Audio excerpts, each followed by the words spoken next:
Radio Sucesos 101.7 FM presenta su noticiero Sucesos con Milton Pérez y Verónica Larrea. Un periodismo libre para una democracia plena. Los hechos y las opiniones de los sucesos que marcan nuestro tiempo.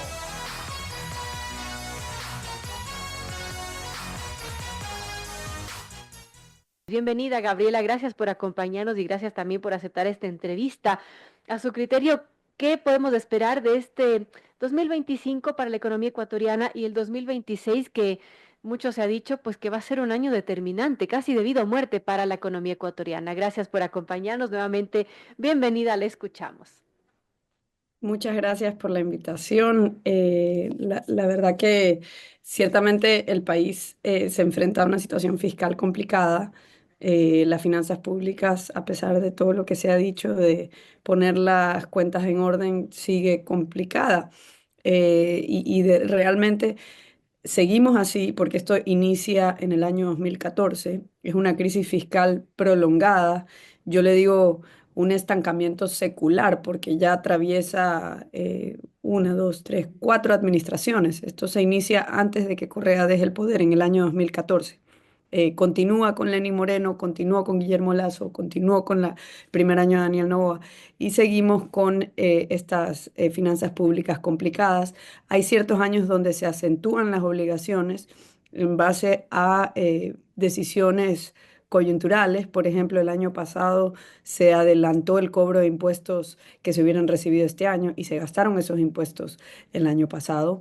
Eh, Distintas administraciones de distintos signo político han decidido patear la pelota para adelante simplemente aumentando impuestos sobre el sector formal. Entonces lo que tenemos que entender es que no es que hay que se cobran unas tasas bajas de impuestos en el Ecuador, se cobran tasas altas por encima del promedio regional sobre un sector reducido de la economía, porque los que pagan impuestos tenemos que entender que solo es el sector formal y es una economía que tiene muchísima informalidad.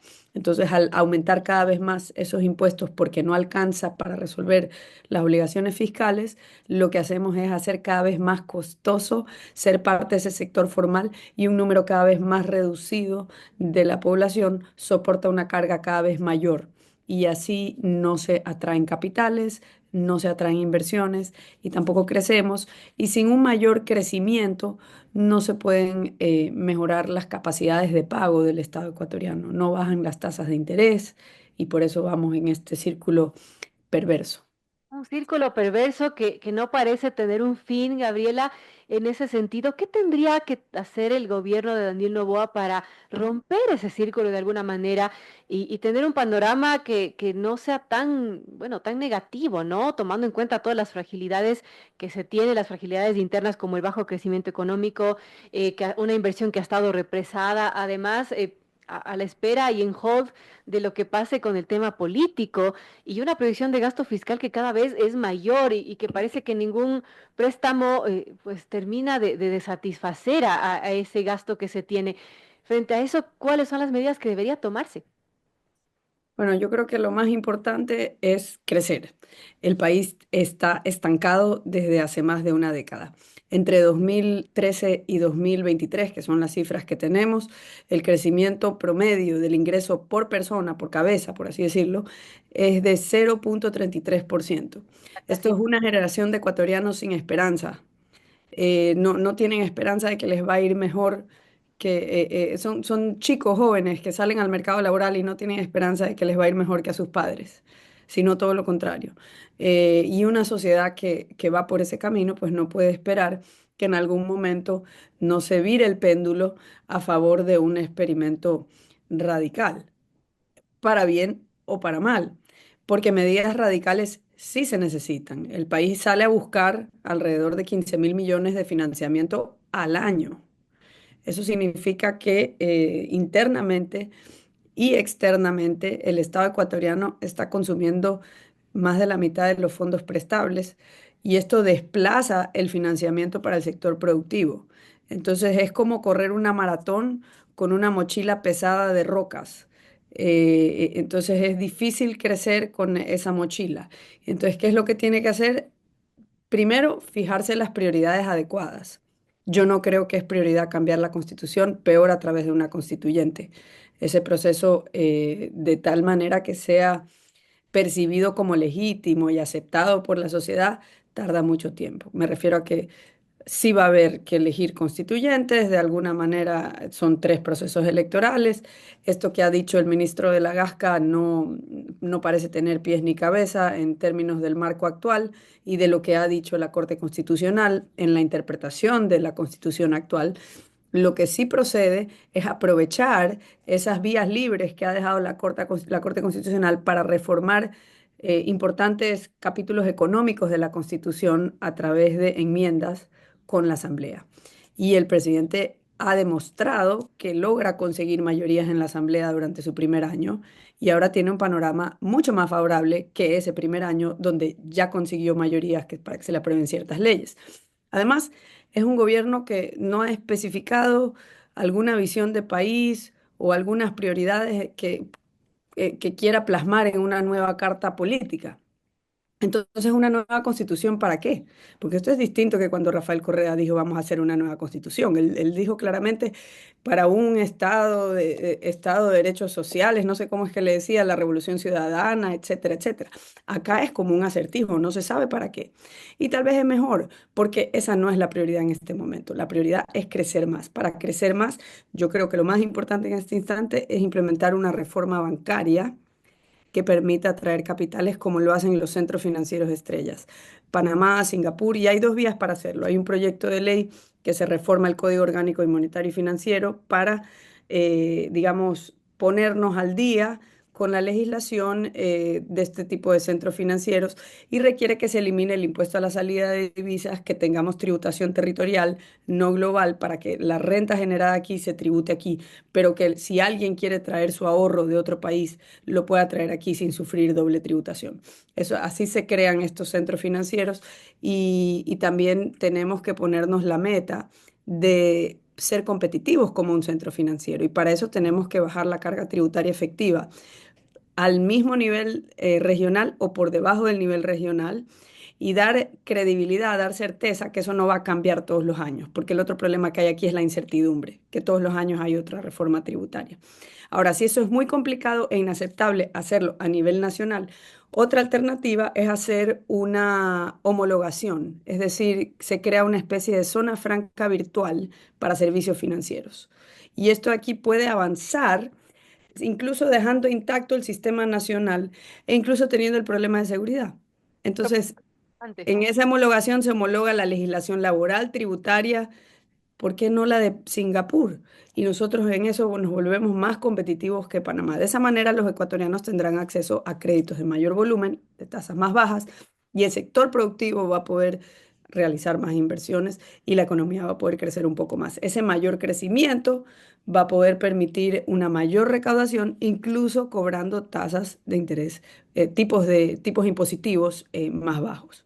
Una propuesta interesante que nos comenta Gabriela Calderón, investigadora del Cato Institute. Ojalá se puedan dar oídos a esto que se conversa y que, bueno, sin duda se tiene que tomar medidas, se tiene que hacer algo porque seguir en este círculo perverso no aguanta más el país. El 2026 mencionamos que es un año casi de vida o muerte para el Ecuador porque, bueno, el país tiene que pagar también la deuda que se ha pedido en gobiernos anteriores y justamente entre el 2026 y 2029 mencionaba que el gobierno deberá pagar más de 8.000 millones por vencimientos de bonos de deuda externa.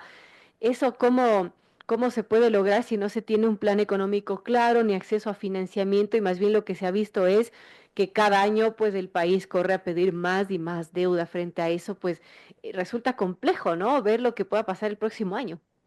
Es muy complejo, sin duda, pero hay dos elefantes en la habitación que todos sabemos cuáles son y nadie los quiere discutir, peor en campaña.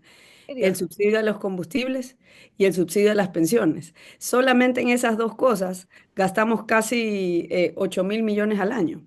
Y el de las pensiones va a crecer de manera exponencial. Solamente en los últimos 5 años se ha más que duplicado. Ese de las pensiones crece porque cada vez hay más jubilados y cada vez hay menos aportantes al sistema por cada jubilado. Es decir, va a llegar un momento en que, y es un sistema como esclavizante, porque uno no trabaja para uno mismo. El ahorro fruto de tu trabajo no es para ti, es para financiar las pensiones de otro que tú no conoces. Entonces no hay el incentivo de aportar más a ese sistema. Y cada que se le permita a la gente retirar, lo primero que hacen es retirarlo, porque no son tontos.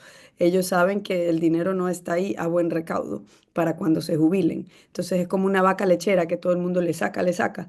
Y cuando no alcanza, porque no alcanza desde hace algunos años, le sacan al fondo. O sea, es un sistema de ahorro para la vejez donde se desahorra, todo lo contrario de lo que se debería hacer. Y cuando no alcanza para las atenciones de salud, porque también el otro problema es que están mezclados el fondo, el tema de salud con el tema jubilatorio, le sacan a un fondo para solventar demandas del sistema de salud. Y es un saco roto, porque por más de que se gaste más, hay evidentemente mucha corrupción y despilfarro dentro de los hospitales del IES. Entonces, ¿qué es lo que hay que hacer? Yo creo que en conjunto con esta reforma financiera para atraer capitales, el gobierno tiene que abordar esos dos gastos grandes. En el caso del subsidio a los combustibles, yo creo que se lo puede focalizar de la manera más justa, que es utilizando el bono de desarrollo humano. Esas son las personas más vulnerables del país. Ese es el objetivo declarado de ese programa. En esa base de datos que se revisa constantemente están identificadas las personas más vulnerables del país.